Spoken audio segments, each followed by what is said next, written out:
to the Carlen Show. We're glad to hit you in this coronavirus time of year. It doesn't matter to us. We have no fear, but we're here at the Carlen Show. We're making lemonade out of lemons. And so before I get started today, I want to give a shout out to Caleb and Jack. These are two of my boys. One was my mentor, one was my mentee, and one was a student that I taught, and one was a person that I was his student. And so you see the relationship there. And they both passed on 3/23. One died in 2014, my student, and the other one just passed 2 days ago on the 23rd of this month. And I want to give a shout out to them. One died from a car crash and one died of cancer. And so different methods, different modes. But I tell you what, where they are right now, they're sensing the oneness that I've been trying to get us to sense. And so that's what we're trying to get everybody to. And so we're going to try to make it here on earth as it is in heaven. So I want to give a shout out to them as just a remembrance. And so today we're going to talk about what that adversity and what this coronavirus really is to us, because that's what it is. It's adversity. But we're going to talk about how to deal with that adversity. The reality is adversity is a certainty. And so we're going to talk about the certainty of adversity as well as the adversity of uncertainty. There's so much that we don't know about. You got scientists saying we don't know, throwing their hands up and saying we don't know about some of these things. And so there's adversity in that. But we're going to talk to you about how to get through all that so that you can be certain about what you know about in adversity. You can have a certainty there and some strength. All right. So the show's going to be deep like that tonight. So you might want to take out a pen and some paper and start taking notes, because these are going to be things that make you think. All right. You're going to be thinking about this stuff because that's what we believe needs to happen. We need to really start thinking about it. All right. We're going to be profiling the beauty of this crisis and how through this, usually so much good can come out. Let's not think that this is just a bad thing and only bad can come from it. Often, sometimes crisis propels us into a lot of good that we would not venture into on our own. And so that can be the thing with unity. Unity can come out of this. Everybody kind of remembers 9/11 and what happened at 9/11. You know, we bound together, and of course, that didn't last too long, and we went back our separate ways. But think about that time and what that really meant and how we can try to create that out of the crisis that we have now. Because crisis gives us an opportunity to do good or bad. If you think about it, I was making the point to some of my friends about how sometimes I've seen couples who had a child pass and they were married, and their marriage in some cases is strengthened by going through that adversity. But I've also seen couples where that adversity broke up the marriage. And so I think the difference is, what is our unity like before the crisis? And so that's why it's beneficial for us to think about unity and establishing unity now, because when the adversity comes, we're like a 3-strand cord that's not easily broken. And that's what can happen if we got that unity ahead of the game. So that's what we're pushing with the American Unity Movement. And so in tonight's show, that's what we're going to talk about. Tonight's show is we're going to not only talk about how we can do that, we're going to give you some tools for you to put it into use. All right, so we're going to talk about what's happening with adversity and unity. We're going to talk about that, but then we're going to give you some tools. And so that's me and my boy Wayne. We're going to be preaching to you tonight, all right? And hopefully it'll reach you tonight. And if you got any questions, then you can put them in the comment, and I'll respond. Okay, so first thing I want to do, I want to get to, and we're going to get an update on our COVID-19, coronavirus. I'm in Texas, and we've only had 11 deaths thus far in Texas, which is amazing. But nevertheless, still, we don't know where we are in this thing, so we're still skeptical about what's going to happen. So, but I'm going to get an update from Wayne on the West Coast and ask him what you've been experiencing out there. How are things? Are the grocery stores still overwhelmed? You still can't get any sanitizer? What's happening on the West Coast there, Wayne? Man, it's we're into our second week of the shelter in place. The governor called on it last week. Most of the counties now are abiding by it as well. We're seeing two sides to a coin. Some people are just coming together, and some of the things that we're going to talk about tonight, handling this very well. There's others out here who are taking advantage of the situation, and, people are, doing their crime thing and all that. I was actually a victim of a crime this weekend, where somebody stole my vehicle. Now, I can't blame this on COVID-19. People have been stealing. They stole my vehicle and removed the catalytic converter. That's been a hot item for a couple years now. So usually it's people who are using drugs. They're looking for a quick fix. So they saw it off and they take it. So we're seeing little things like that. Unfortunately, other guys are running around town, doing things, robbing people and stuff. So, but on the other side, and I'm gonna get into it a little bit later, is you see people who are just going overboard to help people who they know are in need, elderly people. I heard of a guy this morning who was sharing his toilet paper with his neighbors who was running low, and he was willing to give his to make sure that they didn't run out. And so we're seeing stories like that. Just real briefly, we have something out of our church right now that your friend, Pastor Ricky J, started, and he actually put me in charge of it. Like, I'm busy, but I stepped up to help out in that area. We're helping out any person in our church, mainly elderly people and people who can't get out on their own, whatever kind of needs they have. If it's just a phone call, if it's grocery shopping, pharmacy, if they need financial assistance, whatever it is, we're willing to. We have a team now of about 45 people who volunteer. We're going to go out and help those people. We delivered a mini refrigerator to one of our elderly ladies on Monday, so people were stealing her food. She shares a home with some people. They were taking her orange juice, what she needs. And so she purchased it, but we picked it up and brought it in and set it up for her in her room. So that was a beautiful thing. Just yesterday, actually a younger person in our church who was out of work. That person was an Uber driver and also works in a gym. So totally cut off financially, can't make the rent next month. And so that came in as a request.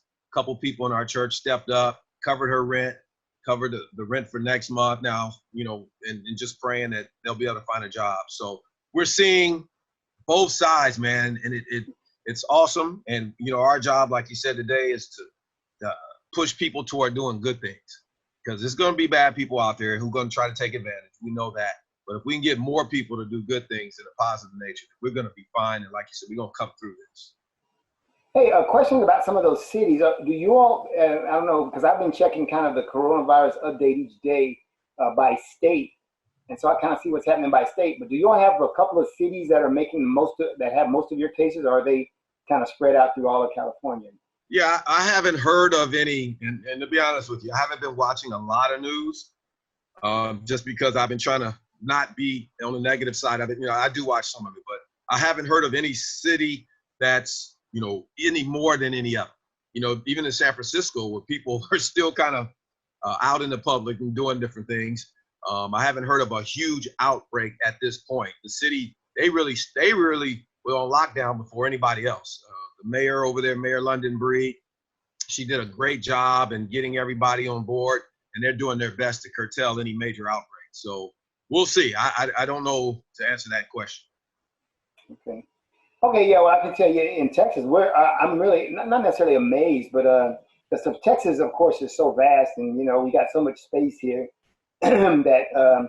But even in our cities, Houston and Dallas and Fort Worth, relatively low concentrations and contagions of the virus, and so we've only had 11 deaths in all of Texas, and so that's pretty big. And so I don't know why that is. It might be because Texas is so big. It takes so long for you to drive out of state that everybody's just here, so we haven't had a large infection. And maybe the only people that like to be in Texas are Texans. And so we haven't had anybody coming in and going out. So for whatever reason, and, it could just be the blessings of God, and so we'll hope that it keeps that way and trends that way for everybody, as a matter of fact.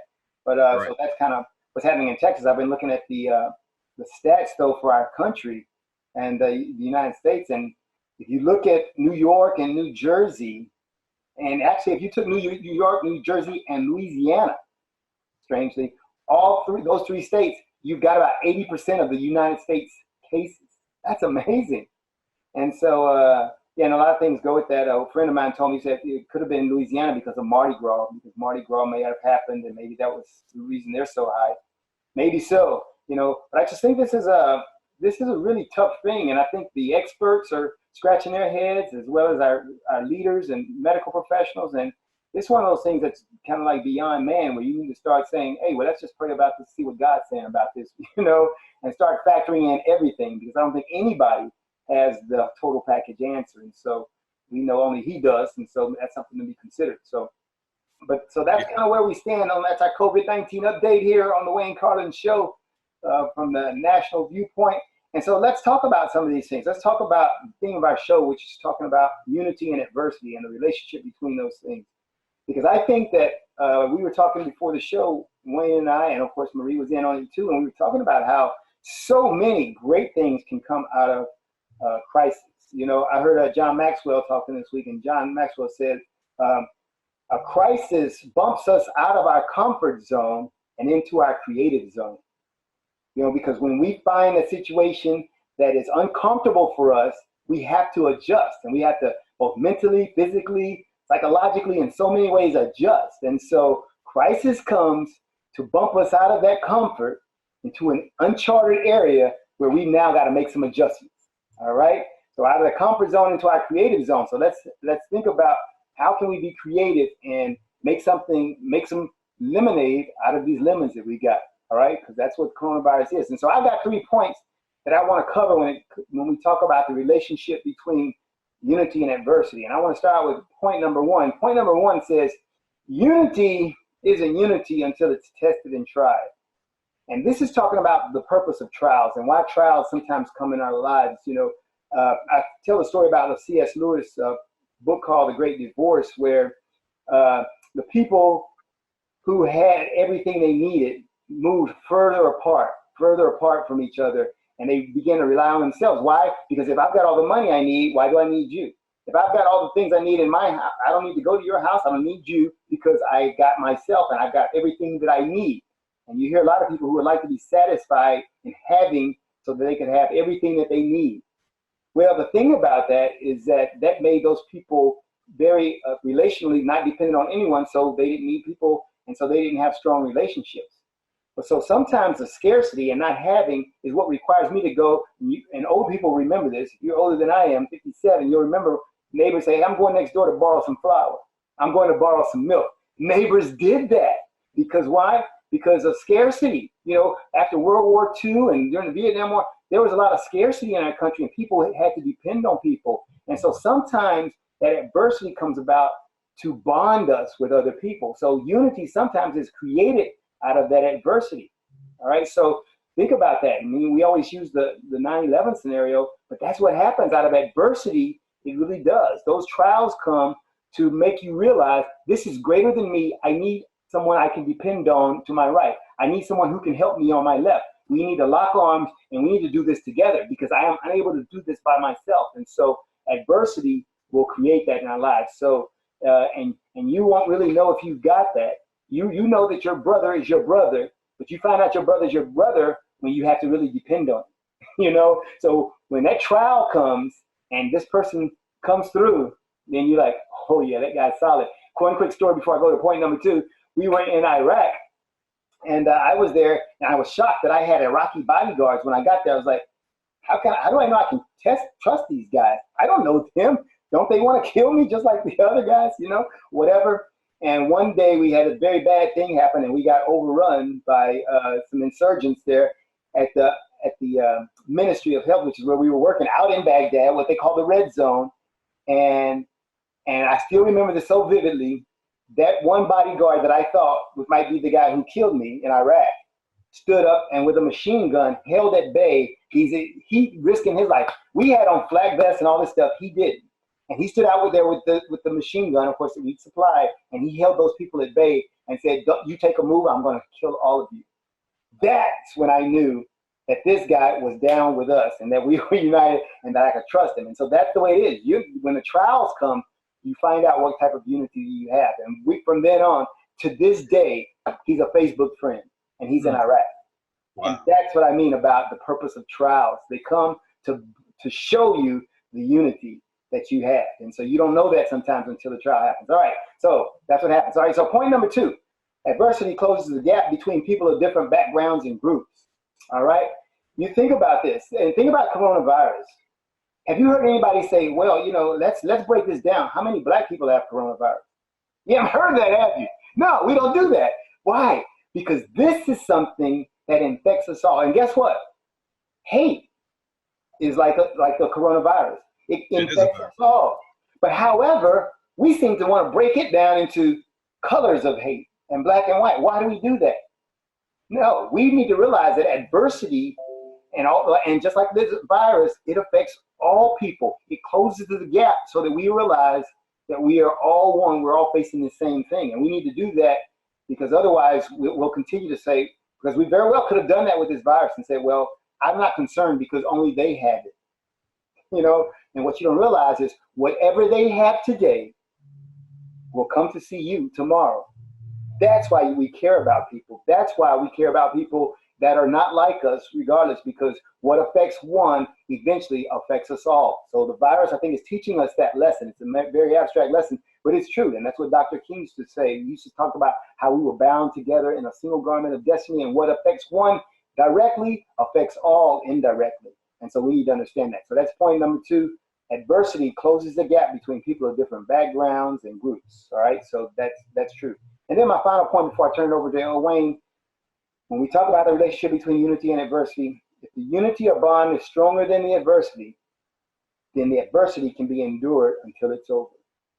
So this is the purpose for our unity. Our unity says that I don't care what's happening. Matter of fact, I've had situations in my life where because of the bond that I had, that the adversity, it wasn't ignored, but I didn't care about the adversity. And I think about that like being in Iraq. I love being in Iraq. And I actually thought, and when people ask me about my 20-year Marine Corps career, they say, what was your best time? I was like, had to be in Iraq.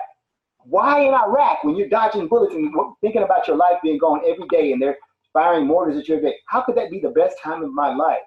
Because of the bond that I had with the people there. And those guys, and I was the one Marine working with all these Army, Air Force, Navy guys, besides our Iraqi partisans. I was working with all these different people. The bonds are so tough. They're so tight. And it's just amazing. And so I didn't even see that as adversity. It was a great time in my life. And so that's what I think we need to understand is that regardless of how bad we think the adversity is, if we've got unity, we've got the right people around us, and we've got a strong bond, it'll make adversity seem like it's not adversity. So those are my points. Remember those things, unity and unity until it's tested and tried. Adversity closes the gap between people. We can all become one when we realize we're all in this together. And the last one is our unity, our bond, if it's stronger than the adversity won't even seem like adversity. All right? So now I'm going to turn it over to El Wayne. He's going to talk about some things we can do to endure the adversity. Take it away, El Wayne.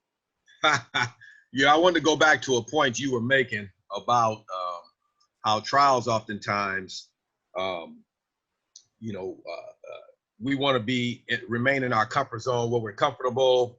And I've been having to switch here in my small business. A lot of small businesses are hurting. And I've been having to switch my in-studio martial arts classes to being online. And so now I had to get more well-versed with this social media and Zoom and all of this. All the studios are doing it.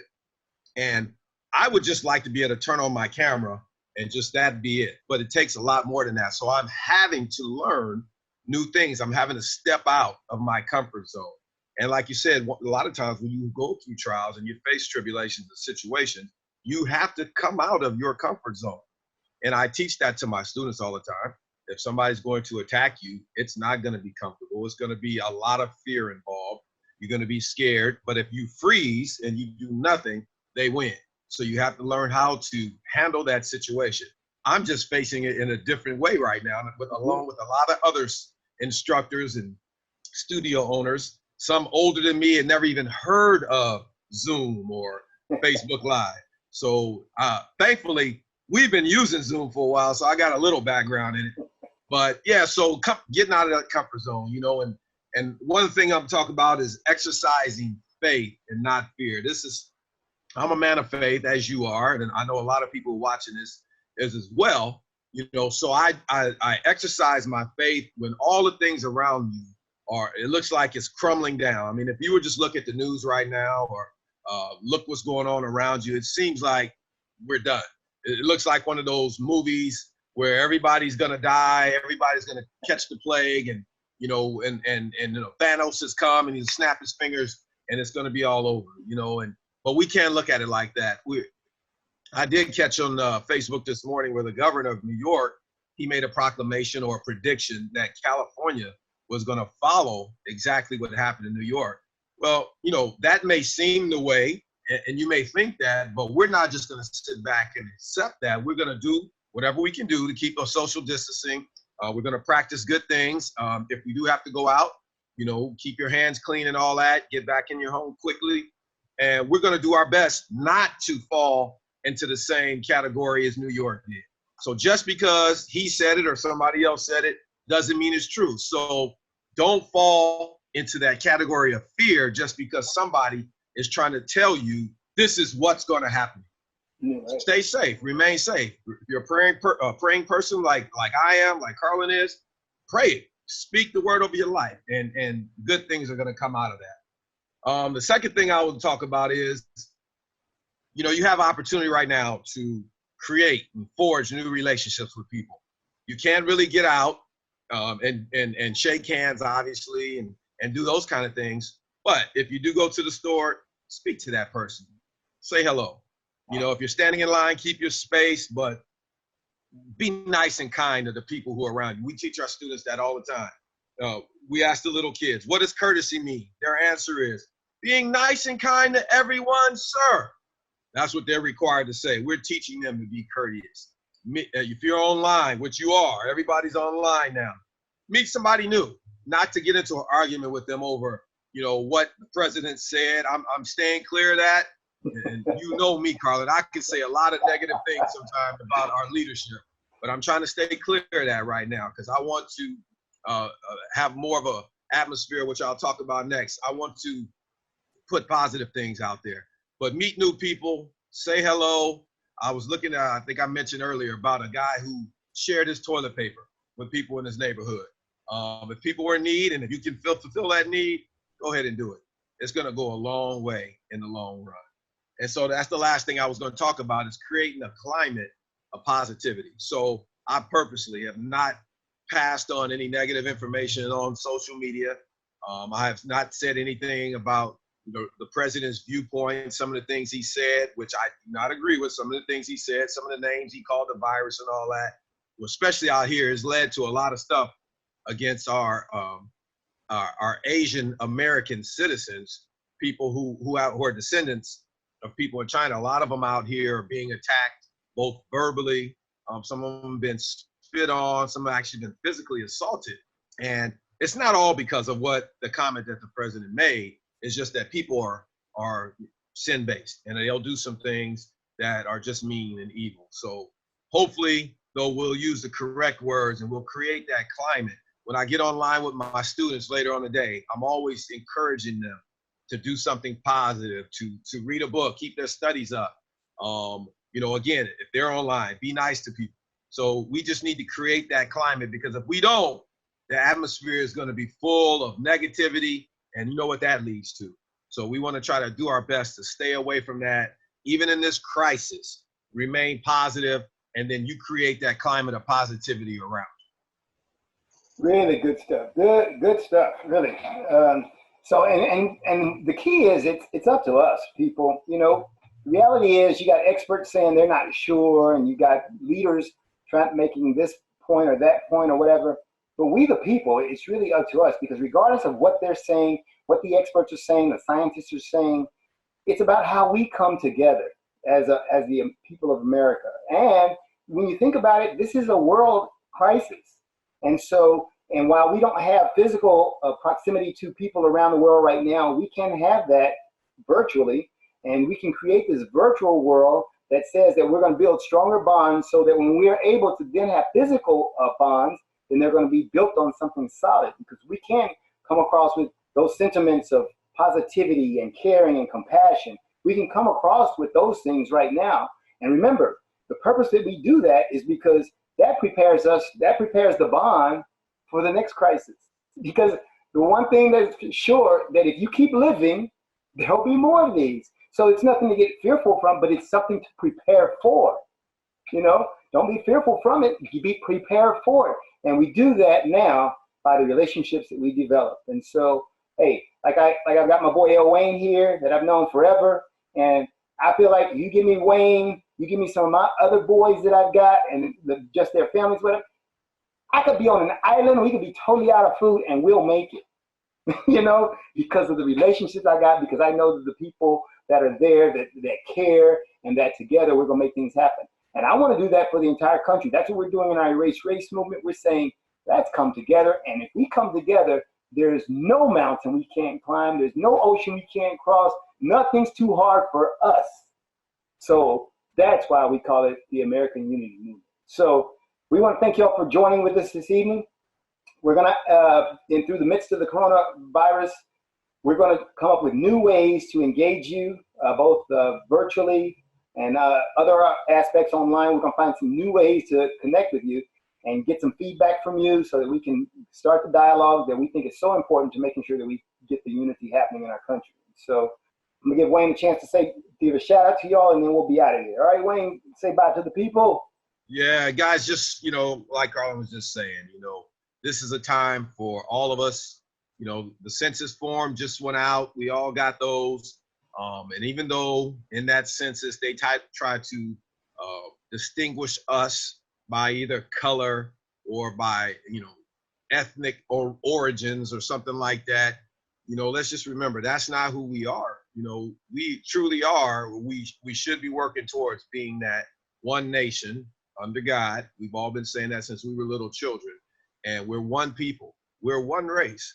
And we got to learn how to put all of that other negative stuff that was not ever intended to be away from us. Let's use this crisis to come closer together, and let's march forward so we can kill this thing and then be ready for anything else that comes at us. Hey, can't say it better than that. That's my boy L. Wayne, and that's it on the Wayne Carlen Show. We thank you all for joining in. We'll catch you next time. Peace from the Wayne Carlen Show.